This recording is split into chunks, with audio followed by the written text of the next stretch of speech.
all like to have indoor plants around us. It gives us a positive vibe, isn't it? I am Dr. Preeja. In this video, I'll explain how to place indoor plants in our home and what are the various light conditions required.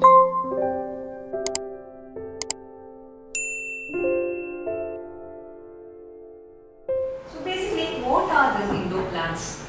Those plants which can sustain in our home conditions. Inside the home there will be lighting, difference in light, difference in humidity. So those plants which can sustain in that condition are called as house plants or indoor plants. So when we select a particular plant, we should be careful whether that plant requires more light or whether it requires less light.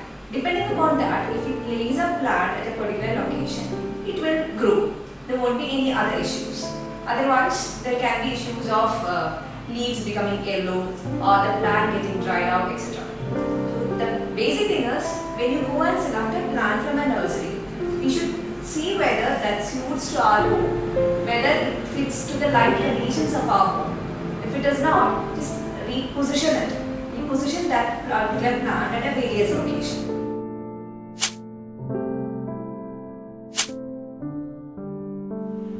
So, to make my point simple, when we select a particular plant from a nursery, we should be careful whether that particular plant suits to the light conditions of our home.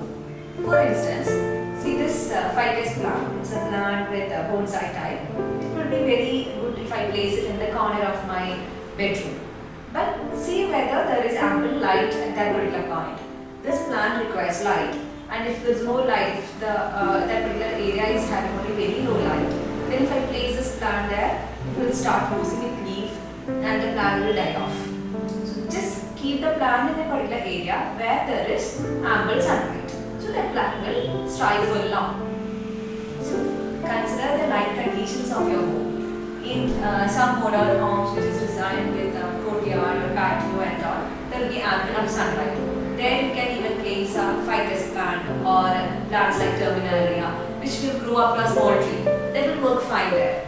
But the same terminalia plant cannot be kept in a house where there is no light. So light is a major condition in deciding the plant. One cannot blindly say, okay, this plant will be a very good house plant for you. It's not possible. Just consider the light conditions of your home and select the plant accordingly. Then that plant will grow healthy and bushy.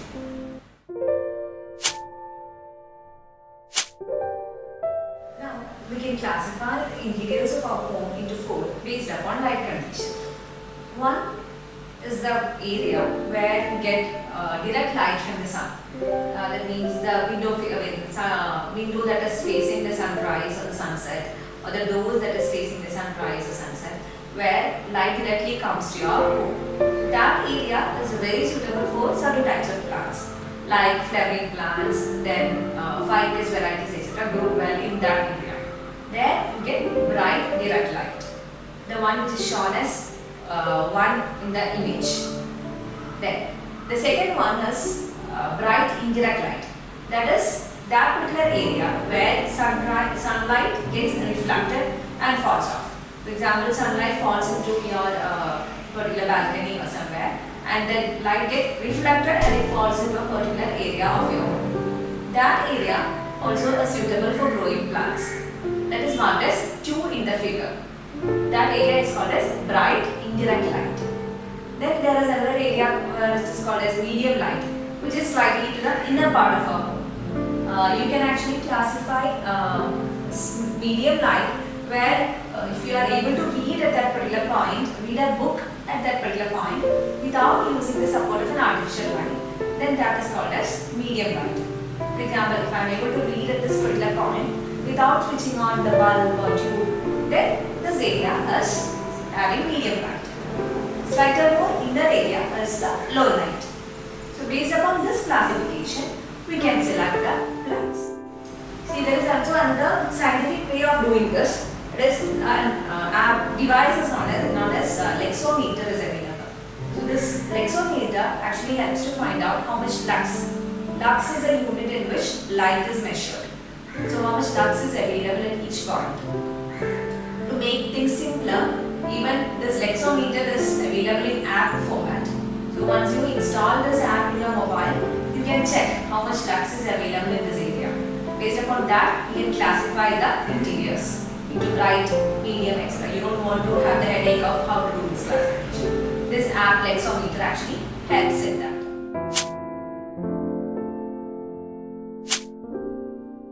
So now we can discuss regarding the various plants that are well suited in bright direct light areas. So bright direct light means those areas which we receive sunlight from sunrise or sunset. Those areas of our home where we get the direct light from sunrise or sunset.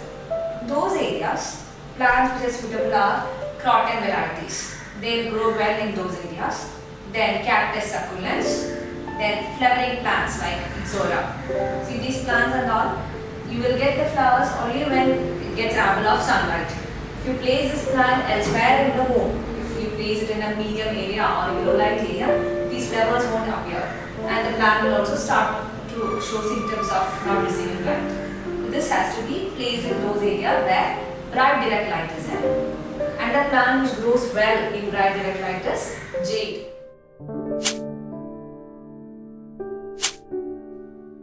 So next, we can look about those plants which will style well in bright indirect light. Bright indirect light means those areas in your home where light falls on a particular area and gets reflected, and that light will be available in that reflected area. So those are bright indirect light. The plants which are suitable in those areas are peace lily, berberis, fiddlefield, etc. See this peace lily plant, it's also called spathiphylla. This plant will produce very bright white flowers. You will get these flowers only if you are getting sufficient sunlight. Otherwise, this will be just a leafy plant. This plant grows well in this bright indirect light. Then another plant which is suited in that area is this berberis. Berberis is known for the beauty of its leaf. The leaves are looking very awesome. So this growth, this thick bushy growth will be again. You will get that only if this plant is in a bright indirect light. Another plant which is suited in this area is this fiddlefield. The usual complaint which customer says after purchasing this plant is the plant is shedding its leaf. The main reason is lack of light.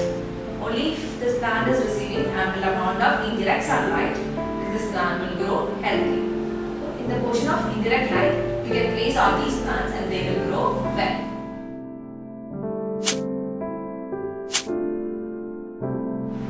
So now we can look which are plants will be suitable in the medium light area.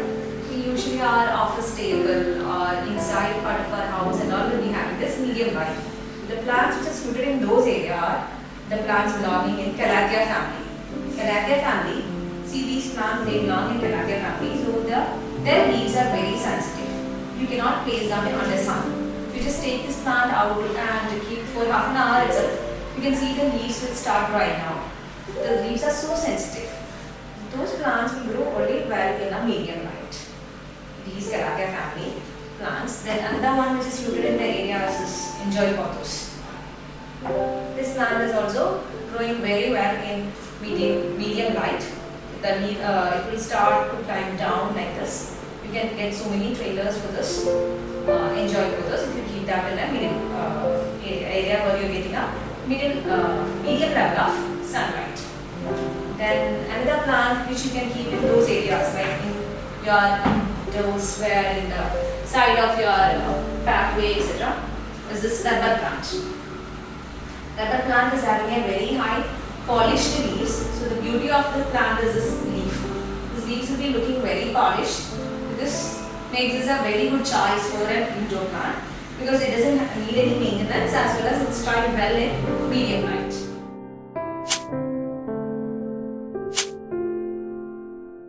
So now we can look which of plants will look good or which will thrive when there is low light conditions. I would recommend plants in the area where there is very low light. Their plants cannot survive. There need to be a sufficient amount of light so that they can prepare their food. That is the minimum condition for plants to grow. In low light area, the plants which can sustain are this zedizet plant, then mikado, this plant is known as mikado, then snake plant which is very common, then the plants of the not oxycardium. They all grow well in low light areas. See, these low light area plants have one common characteristic, that is, they are plants which requires very less attention. Even if you forget about them for a couple of days, they won't show any complaint. They'll adjust well. So these plants are very adjusting. You can have them at your home without much tension. So this plant, the scissor plant is something which we all suggest for beginners. Because it's very easy to carry. You just take them, water it after 4 or 5 days or weekly once, well and good, will grow, no issues. These plants are which are suitable in low light areas. Snake plant, Mikado, Oxycardium, Izadis plant, etc. So now when you go and select a particular plant from a nursery, along with visualizing whether this plant is suited for my home, just visualize whether this plant is having ample light requirement at that particular area. Okay, this plant is suited well in my kitchen shelf. So think whether there is medium light so that this patiphyllum can grow well. If you think like that and place plants accordingly, you can make plant parenting an easy task. To know more about plant parenting, visit our shop, Hug a Plant, or our website, www.hugaplant.com. Sending hugs, loving plants.